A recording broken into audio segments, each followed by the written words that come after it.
안녕하세요. 도사 이승태TV의 이승태 변호사입니다.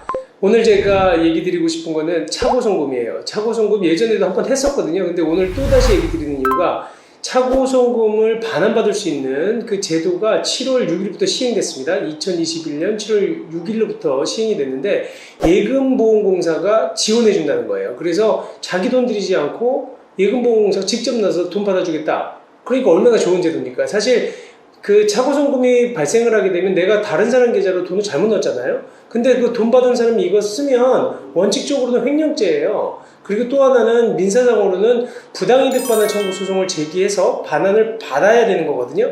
근데 이게 얼마나 번거롭습니까? 그러다 보니까 예보에서 이제 발벗고 나선 거예요. 이게 너무 복잡하니까 내가 나서서 해결해 주겠다. 그러면 어떻게 신청하는 거고, 그리고 어디까지 어떤 절차를 통해서 그러면 그 지원해 주겠다는 건지 지금 바로 살펴보겠습니다. 네, 지금 현황 한번 보고 갈까요? 여기 보면 차고송금이라는 게 지금 반환 청구 건수가 무려 2019년도에는 12만 7,517건, 불과 5년 전에 비해서 2배가 늘었습니다. 6만 1,278건이었거든요.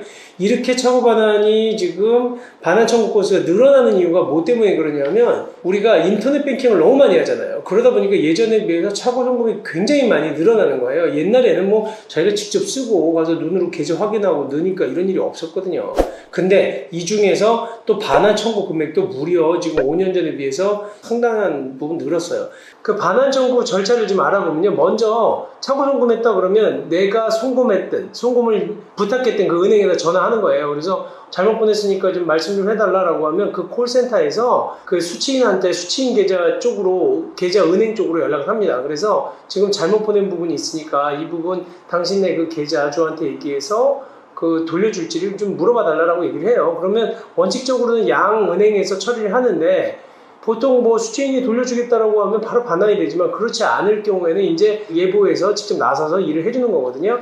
먼저 보시면 수취인이 동의를 했을 경우에는 7일 이내에 돌려받을 수가 있어요. 근데 만약에 수취인이 동의를 하지 않았을 경우에는 차고송금 반환 제도를 이용하는 거거든요.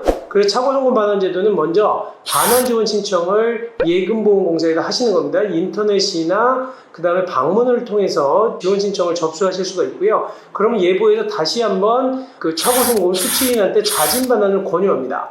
그래서 그 차고송금 수취인이 만약에 주겠다라고 하면 좀 제일 좋은데 그렇지 않을 경우에는 지급명령 신청을 대신 해주는 거예요.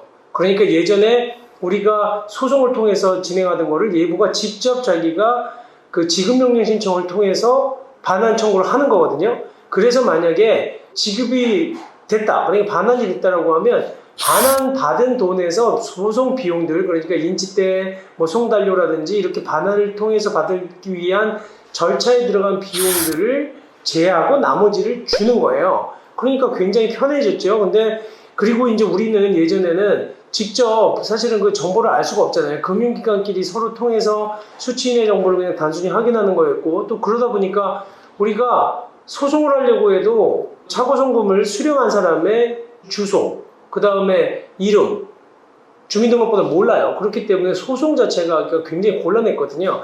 근데 예보에서는 이제 차고송금 수취인의 정보를 중앙행정기관이라든지 금융회사를 통해서 알아내는 거예요. 그러니까 소송을 하고 싶어도 못했던 그런 불편함을 완전히 해소시켜 준 거죠. 그러니까 이런 부분에는 굉장히 지금 실질적인 도움이 많이 되는 겁니다. 그러면 지금 우리 대신해서 송금인을 대신해서 예보가 어떤 식으로 이 부분을 처리하는 거냐, 이 부분을 좀 확인을 해보면요.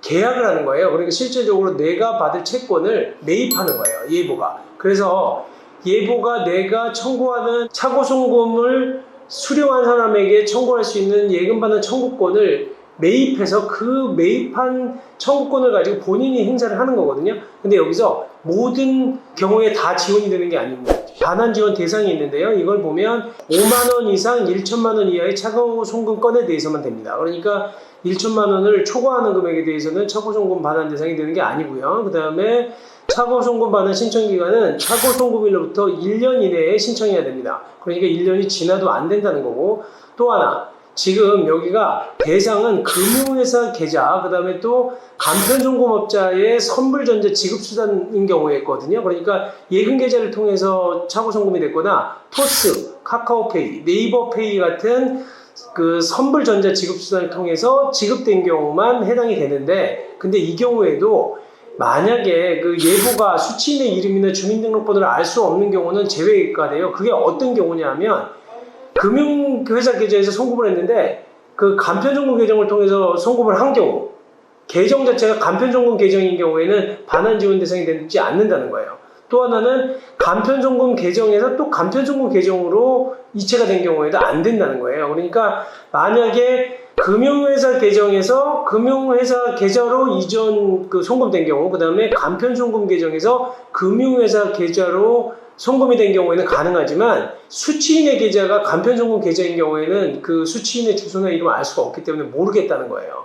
예를 들어서 뭐 토스나 네이버페이 이런 부분들에 대한 것이 그냥 간편송금 계정으로만 입금됐다라고 하면 지원 대상에서 빠져나간다는 거니까 안 된다는 거니까 이 부분도 알아두셔야 돼요. 그러니까 간편송금 계좌에서 송금하는 건 상관없지만 간편송금 계좌로 수령한 부분에 대해서는 어렵다. 그러니까 오히려 이제 토스나 이런 그 네이버페이 이런 거 이용할 때는 좀 주의를 해야 되겠죠. 예보에서 그러니까 지금 채권을 매입해서 지급명령 신청도 대신해주고 채권 위임업무도 일부 해주거든요. 그 내용 한번 구체적으로 좀 살펴볼게요. 지급명령 신청 대신 해주는 겁니다. 그리고 또 하나 강제집행도 해주는데요. 그러니까 공사가 이 차고송금 수취인에 대해서 채권 보전 절차라든지 강제집행 등 채권 회수에 필요한 조치도 할 수 있도록 되어 있습니다. 그리고 이 공사가 직접 회수에 필요한 경우에는 그 회수 실익 등이 있는지를 갖다 고려해서 채권 추심 회사에 채권 추심까지도 위임할 수가 있도록 되어 있어요.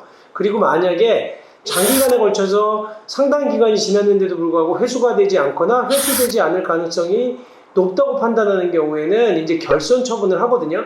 이런 경우에 그러면 나중에 실질적으로 채권을 매입해가지고 본인들이 다 노력해가지고 비용을 많이 들여서 채권 회수하려고 했어요. 근데 채권 회수가 안 돼. 그럴 경우 어떻게 할 것이냐. 결손 처리하면서 이제 처음에 매입했던 계약 있잖아요. 송금인과 예보가 했던 계약을 해지합니다. 해제하고 지금까지 들어간 모든 비용들을 신청인에게 납부하라고 청구를 하는 거예요. 그리고 만약에 회수가 됐을 경우에는 지금까지 들어갔던 비용들 있잖아요. 그 비용들을 공제한 나머지 부분을 돌려주는 거거든요. 그래서 차고송금을 회수하는데 들어간 비용들이 뭐냐 하면 반환 우편 안내 비용, 그러니까 반환해라라고 우편 보내줬던 비용, 그 다음에 지급명령 관련된 인지대, 그 다음에 송달료, 그리고 추가 비용이라든지 인건비 들어가는 거, 또 하나 채권 추심을 위해서 들어간 비용들이 전부 다 이제 공제가 되는 비용들인데요.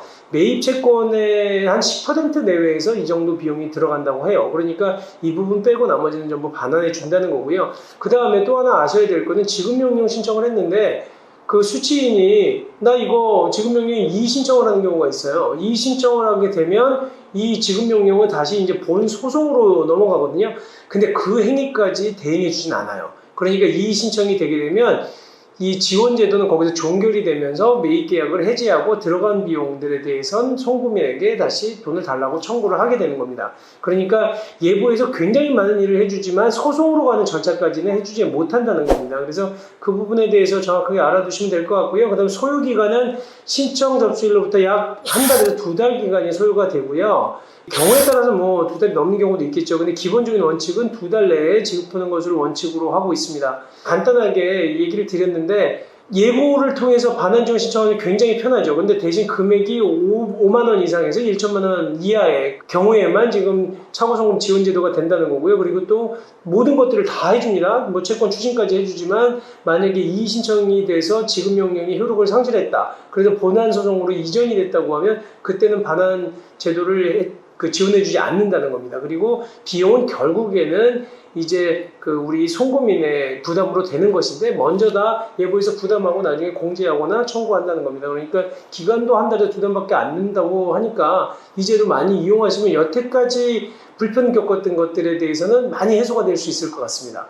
대신 제일 중요한 거는 잘못 보내시면 안 되니까, 그리고 또 아무리 사실 2달 내에 빨리 반환해준다고 하더라도 생각보다 더 걸리는 경우도 많아요. 지급명령 신청 자체가 바로 송달되지 않는 경우도 있거든요. 그러다 보면 마음고생하는 기간이 굉장히 길어질 수 있습니다. 그러니까 송금하실 때 유의하시기 바랍니다. 네, 감사합니다.